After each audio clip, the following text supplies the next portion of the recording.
On behalf of Crosscheck Media and Biz Talk Today TV, welcome everyone to the Money Path. I am your host, Todd Schoenberger, and joining me today is Jim Bianco. He is the president and founder of Bianco Research out of Chicago, Illinois. Jim, what a week. I mean, we have so much to talk about, and then next week it leads up into the Fed meeting, the two-day meeting. But so much is going on right now. We actually have breaking news. The dollar is crashing. You have a 10-year yield that has been rising. What is it all about, though? What does this say about the equity market or even the overall global economy? Oh, I think we're a bit at a crossroads with all of that. I mean, you kind of separate those out. The dollar seems to be getting smashed today, the day that we're recording on the 23rd of January, largely because it looks like there's an intervention taking place by the Japanese to try and surge the Japanese yen. Now, why would they do that? Because their interest rates have been going vertical, and they're probably a big catalyst to dragging up global rates, including ours, everywhere else. That's why our 10-year yield's at 425. They need their rates to stop going up. There's an old adage on Wall Street that rates rise until something breaks. And I think that the Ministry of Finance and the Bank of Japan are worried. They're at the breaking point right now. They want their currency to surge to entice foreign investors to say, hey, look, the Japanese yen is going up and they've got big fat yields. Maybe I should be putting money into Japanese bonds right now. And that would stop the rise from rates because they found another buyer. And so I think the signal that you're seeing out of Japan is they're getting very concerned that they're at that breaking point with this massive surge in rates. That has been helping to pull up our rate. That's why our 10-year yield is at the highest level since September. It hit 430 earlier this week, and it's at 425 as we're recording right now. And you're seeing that across Europe and everywhere else too. So should we be concerned here in the U.S.? Well, we should always be concerned if there's instability in a major major country like Japan, and that, if there's going to be a financial crisis because interest rates have gone up too fast, too much, that it causes a problem.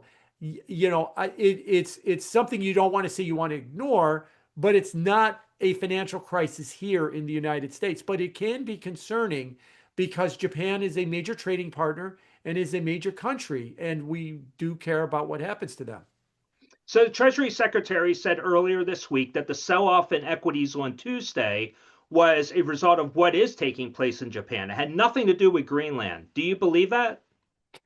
Uh, Sort of. I mean, what happened in Japan this week was a definite negative, but the stock market is not going to sell off 2% on Monday because of Japan. Japan gets worse and then it recovers. Something else was going on at the same time, and that was Greenland. And it's not because of the strategic importance of Greenland, but the concern that Greenland was going to put a rift between the U.S.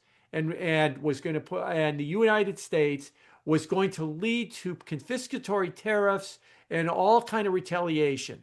And that all lasted for about 30 hours. And then Trump tweeted out or put on Truth Social that we have a deal, but there's no terms to the deal, but we have a deal and there won't be any tariffs. And then we had a big relief rally. So I do think Greenland was part of it. But, so it wasn't just purely Japan. Because if it was Japan, I'd like to ask the Treasury Secretary, market went down 2% because of Japan. Japan got worse, and then the market went up. I mean, please explain how that worked. That's right. That's a good question for him. So, Yeah.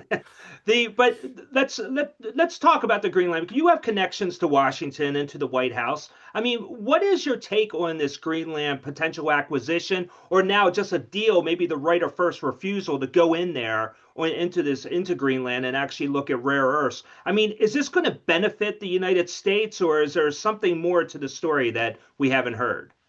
No, I think this story is straightforward. If you go back to 10 years ago when Trump became president, I've always said, if you were to dispassionately write down on a sheet of paper, what is it that Trump wants? What is he trying to accomplish?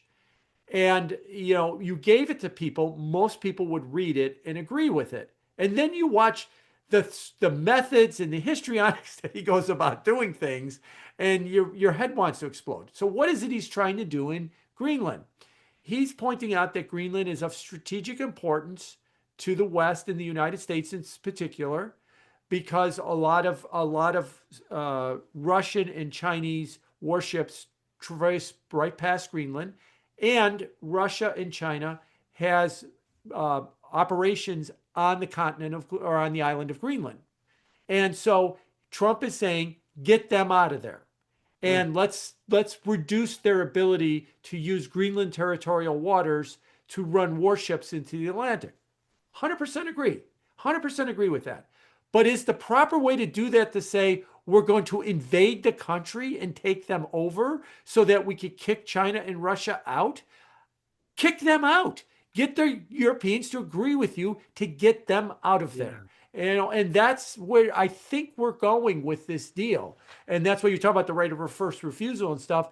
And so, yes, I agree with it. Just like he's got some issues with Canada. Okay, fine. I don't disagree with his issues with Canada. But do we have to call Carney the governor of Canada and talk about putting another star on the flag to make him the 51st state? Isn't there a better way to fix these issues than going completely to 11 with whatever answer that you want to get, or whatever solution you want for your answer? And that's Trump. That's the way he's been operating, and that's the way he'll probably continue to operate. Yeah, that's a very smart point, and you are right. Okay, let's turn the page here because we could talk about Greenland for all day long. There's another horse in the ring for Fed chairman. We started out this week on Monday where nobody has heard of Rick Rieder. All of a sudden, he's now the favorite to take over the seat. What do you know about Rick Rieder, and is this a realistic possibility? Oh, I think it is a realistic possibility. I mean, he was one of the final four candidates. Rick Rieder, he's got a long, distinguished career in Wall Street. He's the director of fixed income at BlackRock. He's a voice that I and a lot of other people have paid attention to over the many years. So he comes with a bona fides of being of understanding the bond market and knowing where the bond market wants to come. The reason that Rick Rieder is on the finalist list was he was a voice that Scott Bessent respected when he was running his hedge fund before he became Treasury Secretary. Now, why is Rieder's name being floated? Let's back up a second. Since before Thanksgiving, Trump or Bessent or both have been telling us the same thing. Well, we've kind of made up our mind. We've kind of narrowed it down. And in the next week or two, we're going to give you the name. Okay, that's 2+ months they've been saying that. And he's been saying that again this week. Now, eventually, they are going to give us a name, and they're starting to run out of time. And along the way, every candidate has had a boomlet. Waller had a boomlet. Hassett was trading 80% on the poly market to be the chairman. Then it was earlier this week, it was Warsh who was trading at 60%. And now it's Rieder's turn. Why is this happening? I think that Trump told us Wednesday in Davos. He basically said, and I'll summarize what he said. I don't trust any of these guys. They're telling me what I want to hear just so they can get the job. And then once they get the job, they're going to say, oh, well, things have changed and now we can't do what I told Trump we were going to do. And Trump is basically asking him one question. Are you going to cut the funds rate to 1%? Because he's repeatedly said he wants the funds rate at 1%. Don't bother looking at the data. Just go there and cut the funds rate to 1. Yes, yes, yes. I agree. We should do that. And Trump's afraid that when they get in the seat, oh, well, things have changed. We can't cut the funds rate anymore and stuff. And that's why they're taking so much time.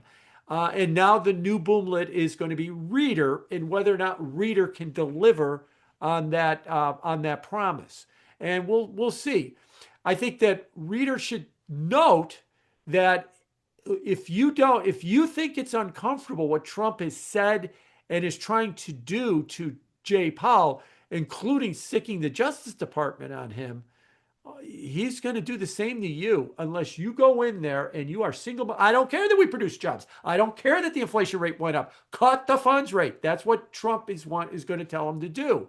And if Rieder's not prepared to do that, he's going to wind up getting the same wrath from Trump that Powell has been getting. But he would still need the the governors to actually vote for the cuts to go to 1%, though. I mean, he can't force the vote, right? No, that is going to be the question for the Fed in 2026. In the 1980s, 1986 to be exact, there was a famous Fed meeting where they voted to cut rates, and Volcker, who was the chairman at the time, voted not to cut rates, and the committee overruled him and voted to cut rates. Volcker, in the middle of the FOMC meeting, this was in a book called Secrets of the Temple by Bill Grider in the early 1990s, walked out of that meeting, walked out in the middle of the meeting, walked into his office, called then Treasury Secretary Jim Baker, and resigned. Right in the middle of the FOMC meeting. A couple Huh. Fed governors convinced him 10 minutes later to walk back into the conference room, or the boardroom, excuse me, and they voted a second time to not cut rates, give Volcker what he wants. And then Volcker resigned and Baker accepted it and stuff.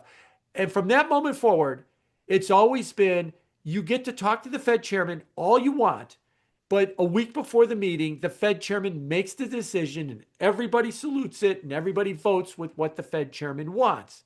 Hmm. That may be changing.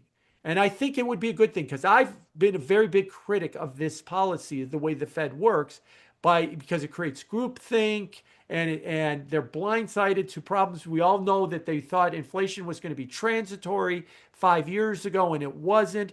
And it wasn't that there wasn't people at the Fed that weren't concerned about inflation. They weren't allowed to say it because the word came down from up high. We've decided it's transitory. All of the voices, please be quiet. And that's why they wind up having all of these mistakes. So I do think that the committee is finally starting to assert itself, and that Fed watching in the future might not be parsing every word the chairman says. Did they add a new word to this and a comma there, which is what we do now? And it will be vote tallying. Austin Goolsbee wants to hold, put him in the hold column. Mary Daly wants to cut, put her in the cut column. Which column has 7? Because you need 7 out of 12 voters in order to have a majority. That's what they'll do. And so that could be the case. So you're right. A Rieder, a Warsh, or any of them, Hassett. In fact, I actually think that the reason, this is my speculation, why did Trump rule out Hassett? Because Hassett is a nice, genial academic type. Very smart, very qualified. But Trump knows, Bassett knows, this committee's acting independent. It needs a bit of a bully to go in there and force their will on, you got to vote with me. You better vote with me. And Hassett is not that kind of guy. Rieder could be that kind of guy. Well, Warsh could be that kind of guy. And so that's why I think Hassett, who was the favorite forever, is no longer the favorite because Trump's afraid Hassett will go in there and he'll be, yes, we should be cutting. And they're going to have 8 votes to hold. And one of the 4 votes will be the chairman to cut, and he'll be overruled. By the way, there's never been a vote at the Fed in its 100-plus year history where the chairman was overruled. So you're talking to, let's address the independence issue then, because what you're suggesting then is that there would be political pressure with the chair going in there, actually elbowing the rest of the governors. Therefore, there is no independence. Am I reading between the lines correctly? I think yes, but I think that that's the way it's always been with the Fed chairman. That the problem with independence is you put too many eggs into the Fed chairman's basket, and everything is about the Fed chairman. If you want the Fed to be more independent, turn them into one of 12 votes. There's 12 voters on the committee. Make them one of 12, and therefore now you're going to be a little bit more independent.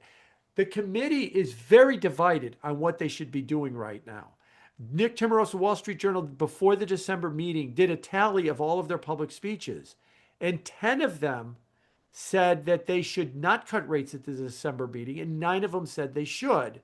But of the 12 that vote, because they have a rotating schedule on who votes, it was 7 to cut and 5 to hold, and the eventual meeting turned out to be 9-3. A couple of the voters said don't cut, but then they voted with the chairman. But we're getting there. So that's ultimately what independence means. You should have dissents. You should have a minority opinion. You should have a majority opinion. There should be conflict, and they should forge a consensus out of that conflict.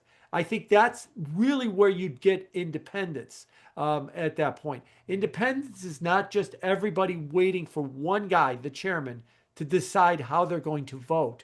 on things. And that's the way it's been.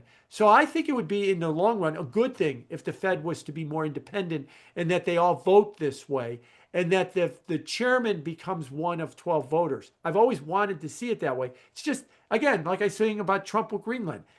I agree with we got to get the Fed this way, but the way we're going about it is makes your head explode. But we'll eventually get there, hopefully. Right, right. Speaking of the public speeches, the chairman actually has been quiet. He actually had the press conference in December, obviously. He had the video rebuttal to the DOJ investigation. We'll get into that in a second. And then he'll have obviously the press conference next Wednesday. But other than that, he really hasn't been publicly speaking. Do you believe that that is a correlation to maybe his lawyers are telling him just to be quiet right now, or does he have senioritis? No, I think that I think it is somewhat that he doesn't want to give a speech or he doesn't want to be put in a position because the position he's going to be put in at the press conference. When you go to in the position, I mean by in the press conferences, they're going to make a decision probably to hold rates. I mean, the market is only got a 5% chance they're going to cut rates, 95% chance they're going to hold. And then he'll make some statements about the state of the economy, the situation with inflation, and to explain why they decided to not cut rates. Then he'll say, thank you. I look forward to your questions. And none of the questions will be on the economy or cutting rates. It'll be on firing Lisa Cook. It'll be whether or not he's in an orange jumpsuit. Do you think that Trump is violating the law? Are you Yeah, going to stay past May? Because remember, he's a Fed governor until 2028, but he's only the chairman until May. Are you right. going to continue on as a Fed governor? Those will be all the questions he's going to be asked. He's not going to be asked about the economy. And that's, I think he knows that. And that's why he hasn't been speaking, because that's what everybody wants to know from him. So let's talk about the criminal investigation. I mean, this is a Department of Justice criminal investigation. I would be flipping out if I am Jerome Powell. What do you know about it that the public has not read about on this subject? Not much. I mean, other than that, I'll take Trump at his word for it too. It was a Washington, D.C. That's Janine Pirro, who's the assistant attorney that's running there. And that they opened up a criminal investigation into the buildings at the Federal Reserve. Now, one thing that I'm a little bit jaundiced on is if you tell me the government is building something, I'm going to tell you there's fraud. And I'm going to say that even though you could technically argue the Federal Reserve is not the government, I'm going to say the same thing. And when you've got 3 buildings, including the Martin building, and you're spending $3 billion to redo these buildings, at some parts of the building are running as high as $5,000 a square foot, something's not right there. Something's not right there. So Yeah. is an inspector general investigation or some other investigation into how they've handled the construction and the remodeling of these buildings appropriate? Absolutely, it is appropriate. Is a criminal investigation against the chairman himself the way to go about it? I'm not so sure it is. But I would also argue that Paul is being somewhat political by giving that speech, releasing that video. Yes, They asked him for information. Okay, deliver some documents to him. exactly. You're done. It's Yeah. over with. But instead, not only did he come out and say that they're having a criminal investigation, but he said, this is Trump trying to make me cut rates. Yeah, Is I what, know. so Yeah. he's actually being as political as Trump is being political. And then to compound that, Lisa Cook had her oral arguments. She's a Fed governor who was accused of improperly filling out mortgage application forms before she was Fed governor, is to claim that she had multiple residences that were her primary residence. Most mortgages, your primary residence, you get a lower mortgage rate than your secondary residence. And the secondary residence was a rental property. And so she said both of them were primary residences. And so Trump has been using this as an argument to fire Lisa Cook for cause. The Federal Reserve Act says any Fed governor can be fired by the President of the United States for cause. That's what the word means, a reason. Now, for cause has never been used and it's never been defined. We don't know what for cause means. So Trump defined it and said, I want to fire Lisa Cook. They went to the oral arguments at the Supreme Court. They'll rule sometime in the spring about it.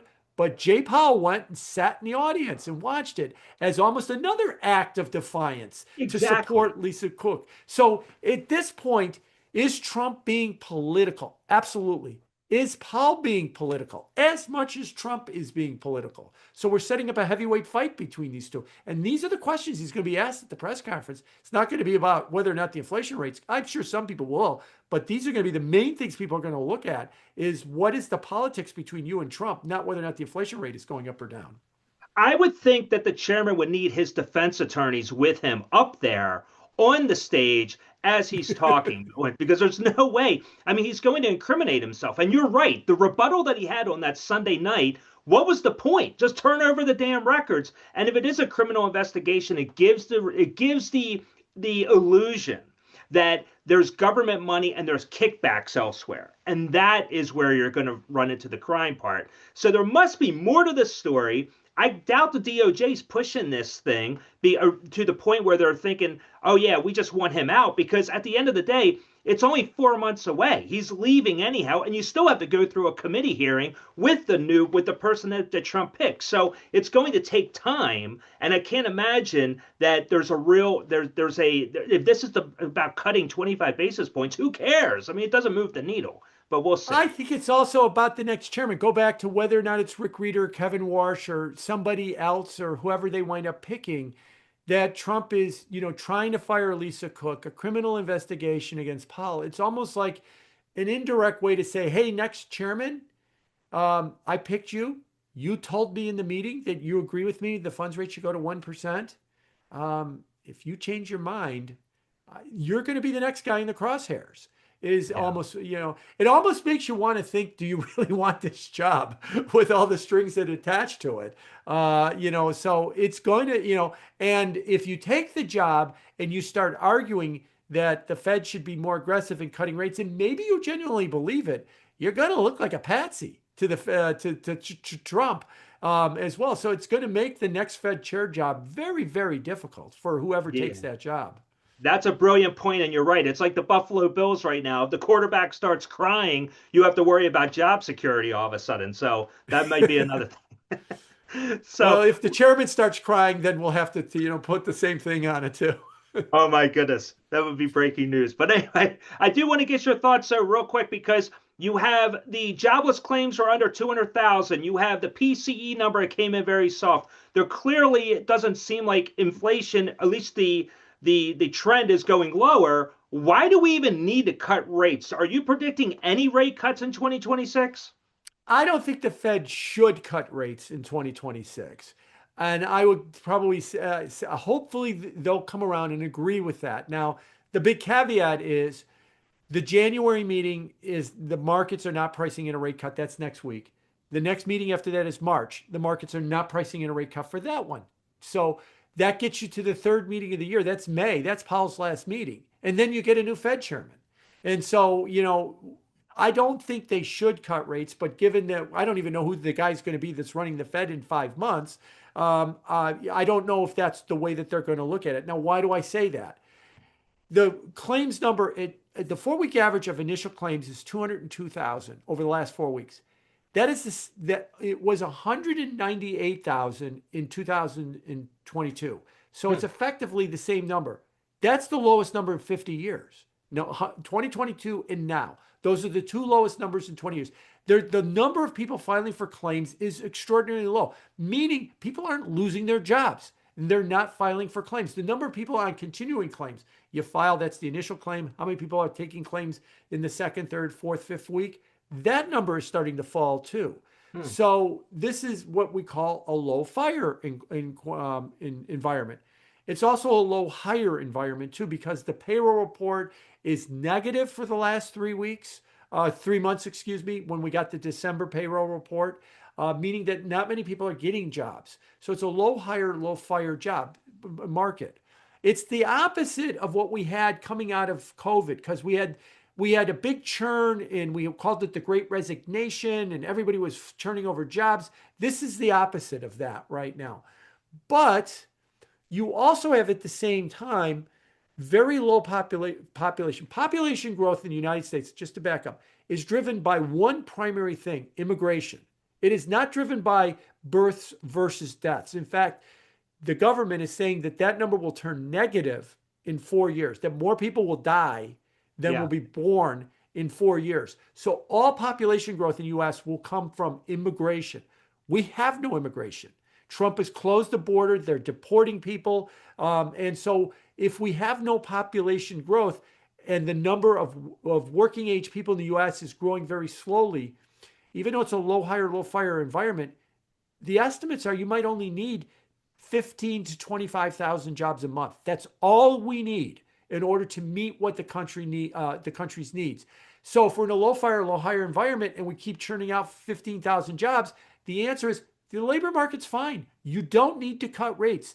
But most people don't want to consider the supply side, that there's no population growth and there's not a lot of more people than that 16 to 64 category, which is the working age population.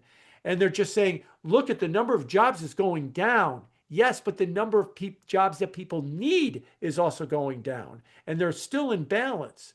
And so that's what they're screaming about with jobs. Now, as far as inflation, yes, 2.8, I'll use core PCE, 2.8 on core PCE. Mm-hmm. Core PCE uses the same measure or same survey that they put together with PPI and CPI. So Wall Street does a really good job. You could take the PPI, CPI data, re-weight it, and come up with a very accurate guess on what PCE will be. Well, the December PCE, which is the one we're waiting for, we just got November, is estimated to be 3% year over year. That'll be the 58th month in a row that it's been above 2. That's the Fed's target. 58 months. Maybe we should start thinking about that 2% target isn't working anymore if you've been above it for 58 months. And December is going to tick up from 2.8 to 3. Now, 3 is not a terrible number, but really what it tells you is if 3 is the inflation rate, or 2.8 or 3 or somewhere in that range, and then you go, okay, where's the neutral funds rate? And the Fed says it's about 1% above the inflation rate. That's 4, or 3.75 to 4. The funds rate's 3.50 right now. So they're already at least neutral, if not slightly accommodative. So if they keep cutting and cutting, the labor market doesn't need it, and the inflation rate is staying sticky, what's all that stimulus going to do? The fear is produce inflation. And so this is really the economic question we should be asking. Instead, we're going to ask them about investigations and orange jumpsuits and going to the Supreme Court, and all of this, and if anybody's crying and all of this other stuff as well too. Yeah, it's like the Real Housewives of the Fed on Bravo. So, hey, I want to talk to you about real quick on the population decline. Just a quick comment on this. If you're looking forward, looking into your crystal ball, Bianco research, and you're 18 years out, this would have a significant impact on colleges, because you're going to have less kids that are going to be, actually the supply will be dwindled, right? So, I mean, I'd imagine the economic negative could be catastrophic at that level. What do you think? Absolutely. Colleges, video games, fashion, anything that teenagers, back to school supplies, all that stuff is not in a growth industry, because we're not producing the level of children that we've used to. The replacement rate, the demographers use a statistic called births per woman, and the replacement rate is 2.1. Man, woman, 2 kids, 0.1, because unfortunately some kids die. So you have 2.1 is the replacement rate. We've been running under the replacement rate now for almost 20 years. And we're at about 1.7. So at some point, probably in the next 30 years, the population of the United States is going to peak. And it's going to stay there for at least 100 years after that, unless you have immigration to fill that void. But the problem is, right now, we don't have immigration. And I'll just make one comment about immigration. We all see what's going on in Minneapolis, and we all see all the angst, everything around the immigration policy of the president. And then you look at the president's approval rating, and then you look at, do you approve or disapprove of his policies on immigration? They run higher, better than his overall approval rating. So whatever the country thinks of the president, whether he's up or down, more people approve of his immigration policy than disapprove of it relative to his overall approval rating. Meaning they're okay with this policy of the border shut and deportation. The policy issue that he really suffers with is inflation. They are really way more negative. His approval rating runs net minus 10, meaning 10% more people disapprove of him than approve of him on his approval rating. But his inflation issue approval rating is minus 30. And his inflation approval and his immigration approval rating is like minus 8. And so the issue that the public is irate about is affordability. And they want him to do something about affordability, which is why he's talking about buying mortgages and 50-year mortgages and trying to get home prices down and, working with Venezuela and arresting Maduro to try and get oil prices down, whether or not it works or not. He's trying to get oil prices down. He's trying to get home prices down because he recognizes affordability is the issue. Immigration is not. And if it's not, then this policy of backing off on people coming through the border and the policy of deportations to some extent will continue, and the population growth will stay very, very low. And you're right. Without that, then especially among young kids, like I said, from back to school to teenage fashion to college enrollment and anything anybody under the age of 20 does, or what you spend on for kids under the age of 20, that's not a growth industry right now in the United States.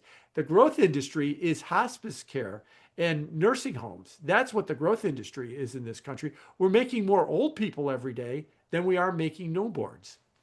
Wow. That's the statement of the year right there. So you need to. I wish it wasn't. I really wish it wasn't. No, I agree. But you need to have a sit down with the president and tell him that you can't have this policy of having money pulled out of 401ks to go out and buy a house. It's just going to lift the prices of homes. You know that he came out yesterday and he backed off that policy yesterday. And you'll love the reason that he stated why. Effectively, he said he's not a fan of that policy because he said, because you might sell stocks to come up with the down payment. And I don't want anybody selling the stock market. That's effectively what he said about why he's against the policy. Yeah. A 25% drawdown on the Dow, and then hell will be. But don't worry, everybody's got down payment money now to buy a house. Everybody's buying a house at a 25% premium from today. Yeah, Exactly. Jim, you always come here. You always say it all. This is great. The audience loves hearing from you. You bring so much knowledge, and I really appreciate you joining me today. I can't wait to have you back. Thank you. Enjoyed it. Absolutely. So on behalf of Jim Bianco, I am Todd Schoenberger. Thank you once again for joining us on the Money Path. Have a wonderful weekend, and we'll catch you next week. Take care.